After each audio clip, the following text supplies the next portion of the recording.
Hey again, this is ZengoMD. For the last 80 years, we've had prescription hormones to treat presumed deficiencies in menopausal women and in men. Well, the story of how we got here is a sordid tale of junk science and drug industry greed. And that's why I call this the horrible history of hormone replacement. In fact, even the word replacement in their marketing description has been a lie. Well, in part one, we're going to focus on these non-bioidentical hormone products for women. You know, classmates of mine from medical school at Emory asked me, "What happened to you? Why are you so anti-establishment?" And really, when you think about it, the answer is this stuff. This story is what changed it for me and a lot of other physicians in the field. It's been over 20 years since a lot of the big findings that sealed the deal and began the downward slide of this product. But it's an embarrassment to an entire industry of highly educated people to think that this went on for so long. This is the number one reason why I continue to rethink medicine, and it's time to share the whole story. But to do that, we're going to have to go all the way back to 1906.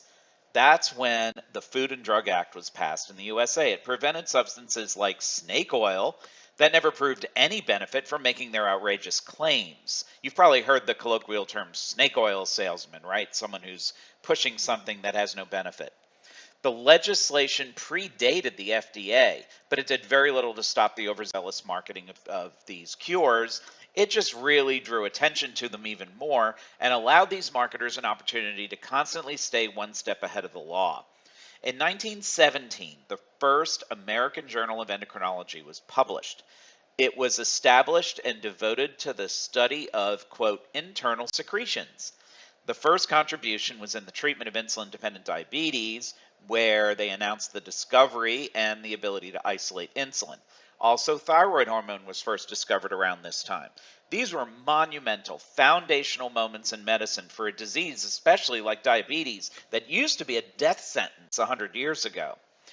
In the shadow of the Great Depression in the 1930s, over a short span of time, we went from the discovery of sex steroids in men and women, hormones like estrone, testosterone, progesterone, and the adrenal hormone cortisone. And just a short time later, these hormones were now marketed in commercial products. We even saw the very first synthetic anabolic steroids for both muscle mass development and even prevention of miscarriage and pregnancy.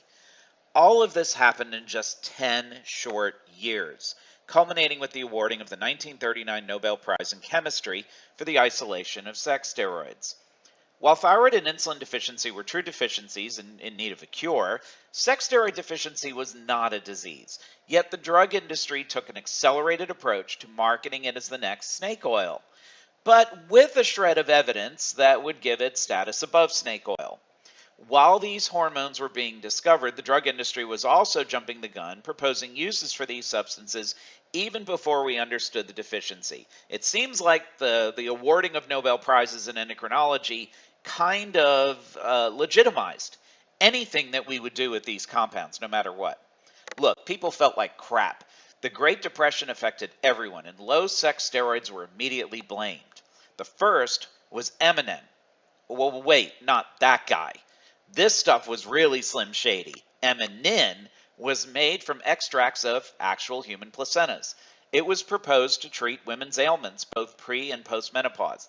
And concurrently, since human placentas were in really short supply and the stuff tasted downright nasty, a German researcher in the 1930s started extracting hormones from a more plentiful source, horse piss.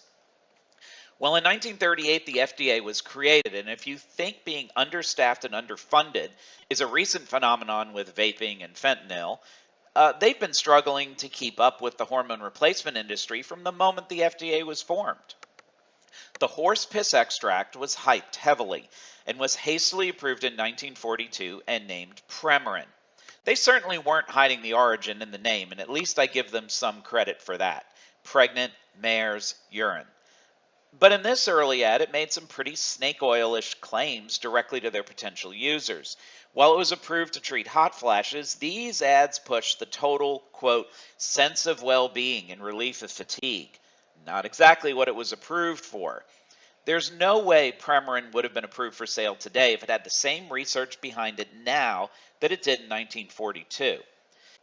And this stuff was another hastily approved estrogen analog from the 1930s. DES was a type of snake oil that prevented miscarriages, prevented that pesky nausea in pregnancy, which frankly is associated with a healthy pregnancy, and even treated menopause better than other estrogens. It really didn't look much like an estrogen, which should be a red flag right there. However, in this ad, you can see it was recommended for use in all pregnancies, touting bigger and stronger babies. However, it caused thousands of cases of a cancer in the reproductive system, birth defects, and infertility, and tens of thousands of daughters born to women prescribed DES. Not bigger and stronger after all, huh?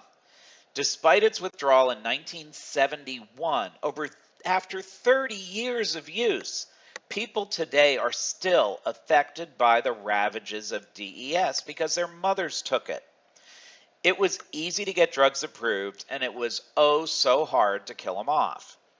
So Premarin was approved for the treatment of hot flashes, but it was marketed as hormone, quote, replacement. Yet horse hormones are not the same as human hormones. They didn't replace anything unless you happen to be a horse watching YouTube right now. For the rest of the audience, these are substitutes of horse hormones for human ones. There was no way to test for these levels. In fact, my level of equilin is 0, so is yours, because they aren't made by the human body. If you were old enough and you had symptoms, you were in. You didn't have to pass a test. That made for a very large market. And it was oral, which, unbeknownst to them, creates this shrapnel of liver metabolites that litter the body instead of a very predictable effect of the intended hormone going straight to the receptor. Approval and continued use was also based on a few very small studies showing safety, like one in only 113 women in 1959 who didn't get endometrial cancer over a short time frame. It was full steam ahead for the marketing of Premarin, even though that study did not have the power to reveal a problem that took nearly 20 more years to detect. In 1965, this book was released, urging women to take advantage of this new fountain of youth. The late 1960s were a period of sexual awakening, and books like this helped fan the flames, and they sold well. Yet nowhere was it disclosed that Wyeth, the makers of Premarin, paid the author over $1 million to write and promote it. No sponsorship disclosures were made to the general public whatsoever. That $1 million in 1965 would have paid the salaries for the top 10 Major League Baseball players combined that year. In fact, we still have not been able to kill off Premarin despite some very negative information mounting beginning in the 1970s. First, it was given to men in the hopes of doubling their potential market.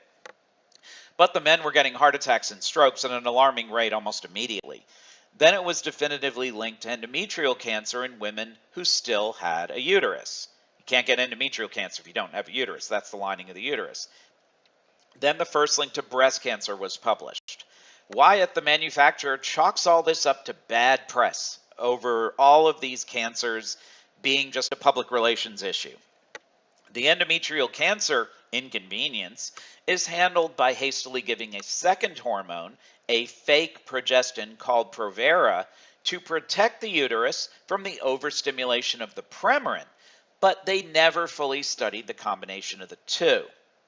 Then in 1998, it was revealed that we should not give it to women with a prior history of heart attack at all, despite being told otherwise for decades.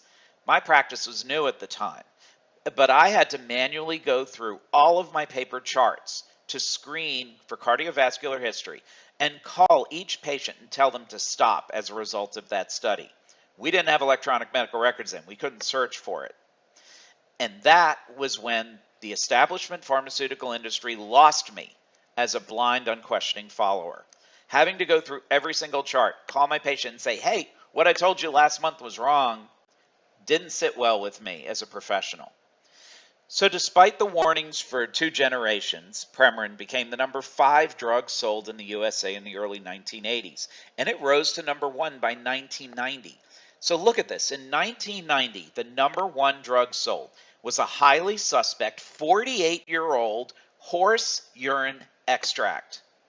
Look how the marketing machine can continue to increase sales despite safety evidence otherwise. Finally, in 2001, the 10-year-long Women's Health Initiative study was halted due to dangerous effects of Premarin and Premarin with Provera mainly in their study population. That group with a uterus that was taking both had the biggest issues. Well, 20 years later almost, and we finally have the final data. An 80% increase in heart disease in the first year of use, a 24% increase in the risk of breast cancer, and a 33% increase in the risk of stroke and blood clots for the combination therapy. In addition, an increase in dementia in women under 65. Well, that's not reversible. Tens of thousands of people died taking something that they were told was safe for 2 generations. Basically, this drug was a massive 60-year-long clinical trial played out in the homes of our unsuspecting mothers and grandmothers, and we deserve better. So what did we learn? Sadly, not too much. We still give estrogens orally. We still add Provera to estrogens to, quote, protect the uterus, without giving much thought to why we're giving estrogens in such a harmful dose in the first place. The dosing of these hormones remains too high. And since they have to work fast to get rid of hot flashes, so the patient will refill it, there's not a lot of push by the drug companies to lower the dose. But lower doses take longer, but they could have more patients drop out. But eventually lower doses work, which is what we find in our practice. And so this is why none are approved for true hormone replacement, because none of them actually check the level of their product as part of the treatment protocol. There remains resistance to lower transdermal doses of truly bioidentical hormones because no drug company can patent this approach unless there's some proprietary release mechanism patch or something like that. And finally, why did all this take too long? Many of us insiders who used to prescribe Premarin and Prempro still have not forgotten and are not going to even take the slightest chance of putting our patients at this level of risk again. So, long story short, this is why we have invented our own way of physiologically approaching menopause with low doses and accurate levels.